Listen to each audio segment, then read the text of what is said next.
Welcome to the flowerschool.com video library. I'm Leanne Kessler, Director of the Floral Design Institute, and today I'm here to share with you a beautiful bowl of flowers, perfect for Mother's Day. It's full, it's lush, vibrant. I know every mother would love it. To get a vivid pop of color, I'm using some pincushion protea in a yellow-orange into a red-orange, and then roses from a pinky red to an orange to a yellowy with a bit of pink touch. Altogether, that analogous scheme will just pop. Then to enhance the chartreuse green of the mini hydrangeas, oh my goodness, you can see it explodes with color. Then a variety of deep green foliages to give it a nice base, to give eyes a resting spot. All of the flowers have been prepared. Quick dip on all the roses to make sure that they stay strong and sturdy, and then flower food in all of the water, both foliages and flowers, to make sure that they last vibrantly. Starting with a large clear glass bowl, I'm going to anchor foam into the bottom using anchor pins.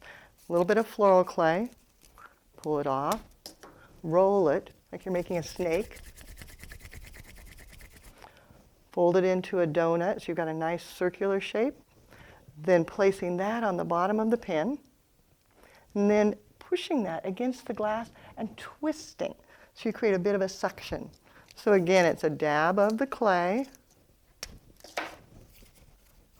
roll to a snake, loop it around onto the bottom, and then push it down, creating a suction. That way it'll adhere very tightly and not come loose. Then you can go back and just set your foam directly on the pins. Of course, you don't want the foam to show. So I'm going to go back then and add leaves to cover my mechanics.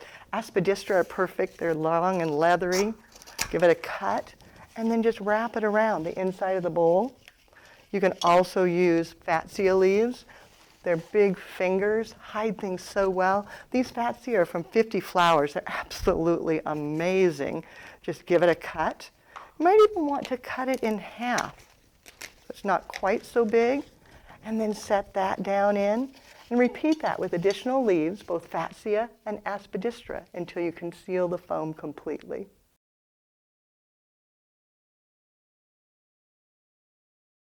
The beauty of using such a small piece of foam is I have a huge water reservoir. So I go back and add water. That'll make sure that the flowers last really, really well. Then adding in a nest of foliage, all different types of greens. Don't be stingy and just use one. The more, the better. If you've taken classes with me, you know that I always say a minimum of 3. But if 3 is good, 4, 5, 6, that's even better. So don't be afraid. Play with them.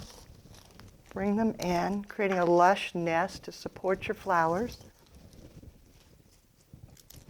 Get it nice and stable. Make sure each stem is down into the water reservoir so that it will live.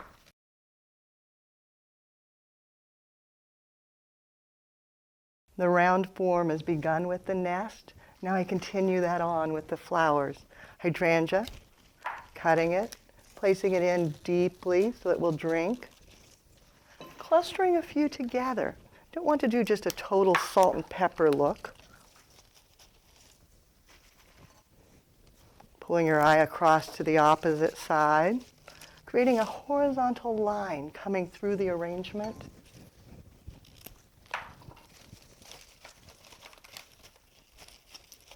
Visually connecting it in the center.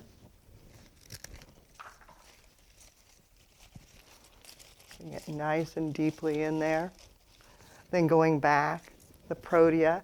You can break it because it's so woody, or cut it, whatever works best for you. Again, grouping.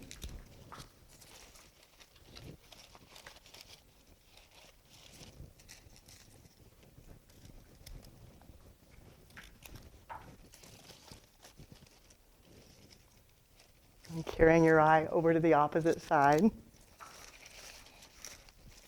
Always thinking, come into the center, go out the opposite. That's what keeps it looking interesting and the eye flowing through. Adding in the roses.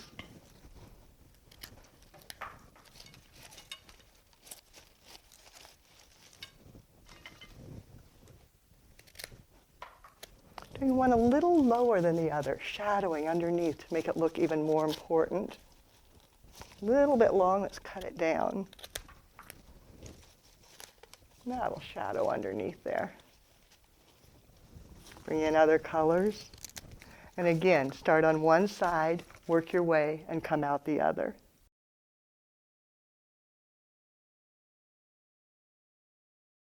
As you get down to your last few blooms, look closely at the design. Determine where you need to go a little lower to break the line of the container. Maybe you didn't drop far enough.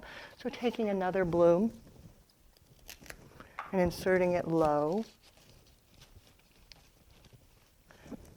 Maybe doing the same thing with a hydrangea.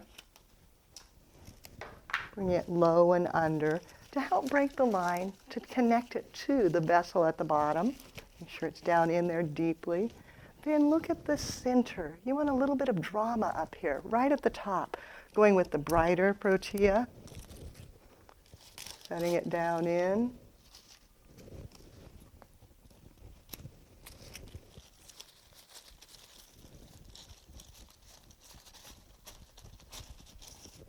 Maybe even a third one.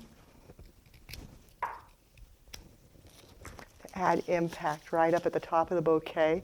And then looking again for holes. Where else might there need to be a blossom to fill in so it's full and lush throughout.